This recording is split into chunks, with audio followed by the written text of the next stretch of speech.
അവിടുന്ന് കൽപ്പിച്ചതെല്ലാം ചെയ്യുക, വിരോധിച്ചതെല്ലാം വർജിക്കുക.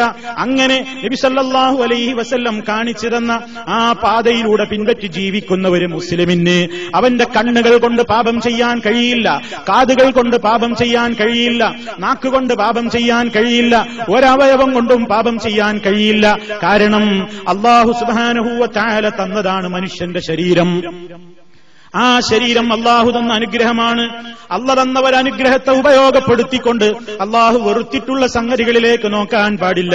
അതുകൊണ്ട് അനുവദനീയമല്ലാത്തതിലേക്കുള്ള നോട്ടം കണ്ണുകൊണ്ടുള്ള വ്യഭിചാരമായാണ് നബി സല്ലല്ലാഹു അലൈഹി വസല്ലം പറഞ്ഞത്. അനുവദിക്കപ്പെട്ടതല്ലാത്ത കാര്യങ്ങൾ കേട്ട് ആസ്വദിക്കലും ആ രൂപത്തിലുള്ള കാര്യങ്ങളിൽ ഏർപ്പെടലും കാതുകൾ കൊണ്ട് വ്യഭിചരിക്കുന്നതിന് തുല്യമായിട്ടാണ് അവിടുന്ന് പറഞ്ഞത്. ആ രൂപത്തിലുള്ള സംഭാഷണങ്ങളും വർത്തമാനങ്ങളും നാവിന്റെ വ്യഭിചാരമായിട്ട് അവിടുന്ന് പറഞ്ഞത്. അപ്പൊ ജീവിതത്തിൽ അല്ലാഹു നൽകിയിട്ടുള്ള സർവ്വ അനുഗ്രഹങ്ങളെയും ശുക്ർ കാണിക്കേണ്ടവനാണ് മനുഷ്യൻ. ആ ശുക്ർ കാണിക്കേണ്ട രൂപം എങ്ങനെയാണെന്ന് നാം ഏറ്റവും കൂടുതൽ സ്നേഹിക്കേണ്ടുന്ന നമ്മുടെ മാതാപിതാക്കളെക്കാളും മക്കളെക്കാളും ലോകത്തെ എല്ലാവരെക്കാളും നാം സ്നേഹിക്കേണ്ടുന്ന നമ്മുടെ നേതാവ് മുഹമ്മദ് റസൂലുള്ളാഹി സ്വല്ലല്ലാഹു അലൈഹി വസല്ലം നമുക്ക് പഠിപ്പിച്ചു തന്നിട്ടുണ്ട്. അതെന്താണ്? ഏത് അനുഗ്രഹങ്ങളും ആ അനുഗ്രഹം നൽകിയത് അല്ലാഹുവാണെന്ന് നാം തിരിച്ചറിയുക. ആ അല്ലാഹുവിന് ഇഷ്ടമല്ലാത്ത ഒരു കാര്യത്തിലേക്കും ഒരനുഗ്രഹത്തെയും നാം തിരിച്ചുവിടാതെ കിട്ടിയ സർവ്വ അനുഗ്രഹങ്ങൾക്കും ആ നാഥന് തൃപ്തിയാകുന്ന നിലക്കുള്ള പ്രവർത്തനങ്ങൾ ചെയ്തുകൊണ്ട് നന്ദി പ്രകടിപ്പിക്കണം, ശുക്ർ കാണിക്കണം. ഇതാണ് ഒരു മനുഷ്യന്റെ ഏറ്റവും പ്രധാനപ്പെട്ട ബാധ്യത. ആ ബാധ്യത നിർവഹിച്ചുകൊണ്ട് മനുഷ്യൻ മുന്നോട്ട് പോകുമ്പോൾ അവൻ ഈ ലോകത്ത് സ്വസ്ഥതയും സമാധാനവും ഉണ്ടാകും. അതിലപ്പുറം അവന്റെ മരണാനന്തര ജീവിതത്തിൽ ഏറ്റവും വലിയ മോക്ഷമുണ്ടാകും. കാരണം ഏറ്റവും വലിയ മോക്ഷം, ഏറ്റവും വലിയ സമാധാനം, ഏറ്റവും വലിയ സുഖം എന്ന് പറയുന്നത് മരണം നന്നാകലാണ്. മരണാനന്തരം ഖബർ ജീവിതം നന്നാകലാണ്. മരണാനന്തരം ഖബറിൽ നിന്നും ഉയർത്തെഴുന്നേൽപ്പിക്കപ്പെട്ടതിന്റെ ശേഷം പരലോകത്ത് സ്വർഗലോകത്ത് എത്തിച്ചേരലാണ്. അതാണ് യഥാർത്ഥത്തിലുള്ള മനുഷ്യന്റെ മോചനം എന്ന് പറയുന്നത്. അതിനീ പറഞ്ഞ സർവ്വമേഖലകളിലും സൃഷ്ടാവായ അല്ലാഹു അവന്റെ ദൂതനിലൂടെ പഠിപ്പിച്ചിരുന്ന കാര്യങ്ങളിലേക്ക് നാം മടങ്ങണം. അതിലേക്കാണ് മുജാഹിദ് പ്രസ്ഥാനം ജനങ്ങളെ ഏത് കാലഘട്ടത്തിലും ക്ഷണിച്ചിട്ടുള്ളത്. മുജാഹിദുകൾ ജനങ്ങളെ ഐക്യത്തിന്റെ പ്രശ്നത്തിൽ തുരങ്കം വെക്കാൻ വന്നവരല്ല. കേരളത്തിന്റെ ചരിത്രം അറിയാവുന്നവർക്ക് തന്നെ അറിയാമല്ലോ. കേരളത്തിൽ ഇപ്പോഴൊന്നും ഉണ്ടായതല്ല ഈ സംഘടന.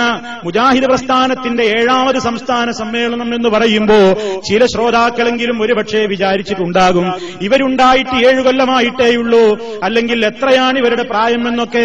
നിങ്ങൾ മനസ്സിലാക്കിക്കോ, ഈ പ്രസ്ഥാനം ജനങ്ങളോട് പറയുന്ന ആശയം പുതിയതല്ല. ഇത് ആദം അലൈഹിസ്സലാത്തു വസ്സലാം മുതൽ അന്ത്യപ്രവാചകനായ മുഹമ്മദ് റസൂലുള്ളാഹി സ്വല്ലല്ലാഹു അലൈഹി വസല്ലം വരെയുള്ള സർവ്വ അമ്പിയാക്കളും പ്രബോധനം ചെയ്തിട്ടുള്ള അടിസ്ഥാനപരമായ കാര്യങ്ങൾ ഏതാണെങ്കിൽ അതിന് ഊന്നൽ നൽകിക്കൊണ്ട് ജനങ്ങളെ അതിലേക്ക് ക്ഷണിക്കുകയാണ് മുജാഹിദ് പ്രസ്ഥാനം ചെയ്യുന്നത്. മറ്റുള്ള പല സംഘടനകളും ഇല്ലാഞ്ഞിട്ടല്ല.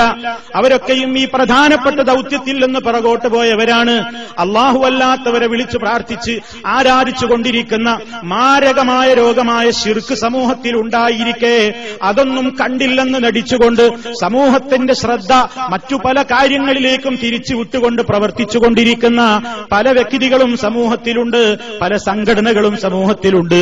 മറിച്ച് ഈ പ്രശ്നത്തിന്റെ കാതൽ മനസ്സിലാക്കുകയും ഏറ്റവും വലിയ ഭീകരമായ തിന്മേതാണെന്ന് മനസ്സിലാക്കി അതിന് പ്രഥമമായ ഊന്നൽ നൽകിക്കൊണ്ട് പ്രധാനമായും ആ ഒരു കാര്യത്തെക്കുറിച്ചുള്ള മുന്നറിയിപ്പ് നൽകുന്നു. അതാണ് മുജാഹിദ് പ്രസ്ഥാനം ചെയ്തുകൊണ്ടിരിക്കുന്നത്.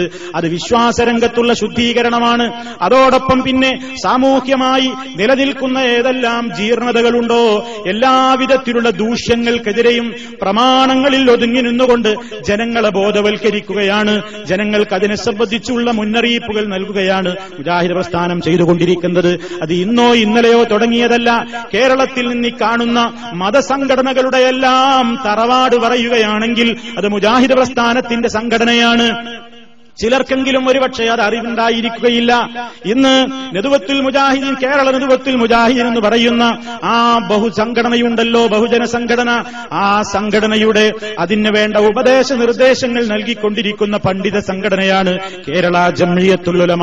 KJU എന്ന ചുരുക്കപ്പേരിൽ അറിയപ്പെടുന്ന കേരള ജംഇയ്യത്തുൽ ഉലമയാണ് കേരളത്തിൽ ഒന്നാമത് രജിസ്റ്റർ ചെയ്യപ്പെട്ടിട്ടുള്ള, കേരളത്തിൽ ആദ്യമായി രജിസ്റ്റർ ചെയ്യപ്പെട്ടിട്ടുള്ള മതസംഘടന എന്ന് എന്ന് സഹോദരന്മാര് മനസ്സിലാക്കണം. ഒന്നാമതായി കേരളത്തിന്റെ ചരിത്രത്തിൽ ഒന്നാമതായി രജിസ്റ്റർ ചെയ്യപ്പെട്ട ആദ്യത്തെ പണ്ഡിത സംഘടന മുജാഹിദ് പ്രസ്ഥാനത്തിന്റെ കേരള ജംഇയ്യത്തുൽ ഉലമയാണ്. അതാണ് തറവാട്. ആ തറവാട്ടിൽ നിന്നാണ് സമസ്ത കേരള ജംഇയ്യത്തുൽ ഉലമയായും സംസ്ഥാന കേരള ജംഇയ്യത്തുൽ ഉലമയായും അതേപോലെ തന്നെ ജമാഅത്തെ ഇസ്ലാമിക്കാരായും അങ്ങനെ പല കക്ഷികളായിക്കൊണ്ട് ഇറങ്ങിപ്പോയത് ഈ തറവാട്ടിൽ നിന്നാണ് എന്ന് നിങ്ങൾ മനസ്സിലാക്കണം. അങ്ങനെ 1900 തുടക്കത്തിൽ അതിന്റെ മുമ്പും മക്തി തങ്ങൾ എന്ന് പറയുന്ന ഒരൊറ്റയാനായ ഒരു മഹാനായ ഒരു മനുഷ്യൻ തുടക്കം കുറിച്ചു. അദ്ദേഹത്തിന്റെ കാലഘട്ടത്തിൽ അദ്ദേഹത്തെ സഹായിക്കാൻ ഒരു സംഘടനയുമില്ല. അദ്ദേഹത്തിന് ആവുന്ന നിലക്ക് കേരളത്തിൽ പ്രവർത്തിച്ചു. പിന്നീട് ഷെയ്ഖ് ഹമദാനി തങ്ങൾ അദ്ദേഹവും പ്രവർത്തിച്ചു. പിന്നീട് ഐക്യസംഘം എന്ന പേരിൽ പ്രവർത്തനം ആരംഭിച്ചു. അങ്ങനെ അതിന്റെ ശേഷം ഒരുപാട് സമ്മേളനങ്ങളും തീരുമാനങ്ങളും വാർഷിക യോഗങ്ങളുമൊക്കെ ഉണ്ടായി. അവസാനം പ്രവർത്തന സൗകര്യത്തിന് വേണ്ടി പല പേരിലുള്ള സംഘടനകളും ഉണ്ടാക്കി. അങ്ങനെ അവസാനം പിന്നീട് സമ്മേളനങ്ങൾ ഒരു ബാധ്യതയായി മാറിയപ്പോ 3 വർഷം കൂടുമ്പോഴോ അല്ലെങ്കിൽ എല്ലാ വർഷത്തിലുമോ സമ്മേളനം സാധ്യമല്ലെന്ന് വന്നപ്പോ 5 വർഷം വീതം കൂടുമ്പോൾ സമ്മേളനം നടത്തുക എന്ന് തീരുമാനിക്കപ്പെട്ടതിന്റെ അടിസ്ഥാനത്തിൽ പിന്നീട് സമ്മേളനങ്ങൾ മാറി പല സ്ഥലങ്ങളിലായി സംഘടിപ്പിച്ച് ഈ കഴിഞ്ഞ 5 വർഷത്തിന് മുമ്പ് എറണാകുളത്ത് വെച്ചാണ് അവസാനത്തെ സമ്മേളനം നടന്നത്. അതിന്റെ ശേഷം ഇതാ 7ാമത് ഐതിഹാസികമായ സംസ്ഥാന സമ്മേളനമാണ് ചങ്ങരംകുളത്ത് ഇൻഷാ അല്ലാഹ് നടക്കാൻ പോകുന്നത്. അർഹമുർ റഹീമീനായ നാഥനോട് പ്രാർത്ഥിക്കുന്നു, വിനയത്തോടുകൂടി പ്രാർത്ഥിക്കുന്നു. എന്തിനു വേണ്ടി? ഇത് ശക്തമായ തൗഹീദി പ്രബോധനത്തിന് വേണ്ടിയുള്ള കൂട്ടായ്മയാണ്. ജനശക്തി തെളിയിച്ചു കൊടുക്കുവാനോ ഭൗതികമായ എന്തെങ്കിലും നേട്ടങ്ങൾ ഇവിടുത്തെ ഭരണകൂടത്തിൽ നിന്ന് നേടിയെടുക്കുവാനോ വേണ്ടിയല്ല ഈ സമ്മേളനം ഇസ്ലാമിനെ ശരിക്കും മനസ്സിലാക്കിയിട്ടില്ലാത്ത ആളുകളുടെ കാതുകളിലേക്ക് ലാ ഇലാഹ ഇല്ലല്ലാഹ് മുഹമ്മദുർ റസൂലുള്ളാഹ് എന്ന സത്യത്തിന്റെ സന്ദേശം, അതാണ് മാനവന്റെ സർവ്വ പ്രശ്നങ്ങൾക്കുമുള്ള യഥാർത്ഥത്തിലുള്ള പരിഹാരം. ആ പരിഹാരത്തിന്റെ സന്ദേശത്തെ ജനമനസ്സുകളിലേക്ക് എത്തിച്ചു കൊടുക്കുവാനുള്ള ഏറ്റവും വലിയ ഒരു പ്രയത്നത്തിന്റെ ഭാഗമാണ് ഈ സമ്മേളനം എന്ന് നമ്മൾ മനസ്സിലാക്കണം. ഒരുപാട് മാറ്റങ്ങൾ സമ്മേളനങ്ങൾ കൊണ്ട് കേരളത്തിലുണ്ടായിട്ടുണ്ട്. മുജാഹിദ് പ്രസ്ഥാനം കേരളത്തിൽ വരുത്തിയ മാറ്റങ്ങൾ എന്ത് എന്ന് ചോദിച്ചാൽ ഈ സമൂഹത്തിൽ കാണുന്ന എല്ലാ മാറ്റങ്ങളുടെയും പിന്നിൽ മുജാഹിദ് പ്രസ്ഥാനം പ്രവർത്തിച്ചിട്ടുണ്ട്. മുസ്ലിമീങ്ങളുടെ വിദ്യാഭ്യാസ രംഗത്തെ മുന്നോക്കത്തിന് വേണ്ടി, അവരുടെ വൈജ്ഞാനികമായ മേഖലയിലെ കുതിച്ചുചാട്ടത്തിന് വേണ്ടി, അതേപോലെയുള്ള വൈവിധ്യമാർന്ന മേഖലകളിൽ വമ്പിച്ച സംഭാവനകളാണ് മുജാഹിദുകൾ അർപ്പിച്ചിട്ടുള്ളത് എന്ന് എത്രമാത്രം അതിനെ ആരെതിർത്താലും അതൊരു ചരിത്ര സത്യമാണ്. വിദ്യാഭ്യാസ രംഗത്തും അതേപോലെ തന്നെ ചികിത്സാ രംഗത്തും അതുപോലെ ഒരു 100 കൂട്ടം മേഖലകളിൽ ജനങ്ങൾക്ക് ആവശ്യമായ നിലക്കുള്ള ഉപദേശ നിർദ്ദേശങ്ങളും നൽകി ഇസ്ലാമികമായ നിലക്കുള്ള ഒരു ബോധവൽക്കരണത്തിലേക്ക് ജനങ്ങളെ കൊണ്ടുവരാൻ ഏറ്റവും കൂടുതൽ ശ്രമിച്ചത് മുജാഹിദ് പ്രസ്ഥാനം തന്നെയാണ്. ആ നിലക്ക് കേരളത്തിന്റെ എല്ലാ രംഗത്തുമുള്ള വളർച്ചയിൽ, പ്രത്യേകിച്ച് മുസ്ലിമീങ്ങളുടെ ഒരുപാട് മേഖലകളിൽ അവർ ഉന്നതി പ്രാപിച്ചതിന്റെ പ്രത്യേകമായ പശ്ചാത്തലങ്ങൾ കൊടുത്തതിൽ ഈ പ്രസ്ഥാനത്തിന് നിസ്സീമമായ പങ്കുണ്ട് എന്ന് ആരെത്ര നിഷേധിച്ചാലും അതൊരു സത്യം മാത്രമാണ്. ഇനിയും ഇൻഷാ അല്ലാഹ് ജനങ്ങളെ എല്ലാ രംഗത്തും അവർ നരകത്തീയിൽ പോകാതിരിക്കാൻ അല്ലാഹുവിന്റെ അടുക്കൽ സ്വീകാര്യരായി തീരാൻ വേണ്ടിയുള്ള പ്രവർത്തനങ്ങളിലേക്ക് അവരെ ഗുണകാംക്ഷയോടുകൂടി ക്ഷണിക്കുക എന്നത് തന്നെയാണ് മുജാഹിദ് പ്രസ്ഥാനത്തിന്റെ ഏറ്റവും പ്രധാനപ്പെട്ട അജണ്ട. ആ മാർഗത്തിന് വേണ്ടി തന്നെയാണ് സമ്മേളനത്തിലേക്ക് സർവ്വ സഹോദരങ്ങളെയും ക്ഷണിക്കുകയാണ്. 4 ദിവസം നടക്കുന്ന ആ മഹനീയമായ കൂട്ടായ്മയിൽ നിന്ന് വിജ്ഞാനത്തിന്റെ മധു നുകരാൻ എല്ലാ ആളുകളെയും സ്നേഹത്തോടുകൂടി ക്ഷണിക്കുകയാണ്. അല്ലാഹു സുബ്ഹാനഹു വ തആല നേരിന്റെ മാർഗത്തിൽ പ്രവർത്തിച്ചുകൊണ്ട് അതേ മാർഗത്തിൽ തന്നെ മരണപ്പെട്ട് സജ്ജനങ്ങളോടൊപ്പം അവന്റെ സ്വർഗ്ഗലോകത്ത് ഒരുമിച്ച് കൂടാനുള്ള തൗഫീഖ് നമുക്കെല്ലാവർക്കും നൽകി അനുഗ്രഹിക്കുമാറാകട്ടെ. നമ്മളിൽ വന്നുപോയിട്ടുള്ള തെറ്റുകുറ്റങ്ങൾ അല്ലാഹു പുറത്തു തരുമാറാകട്ടെ. اللهم ربنا تقبل منا إنك أنت السميع العليم.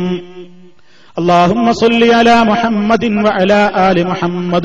سبحانك اللهم وبحمدك أشهد أن لا إله إلا أنت أستغفرك وأتوب إليك. والسلام عليكم.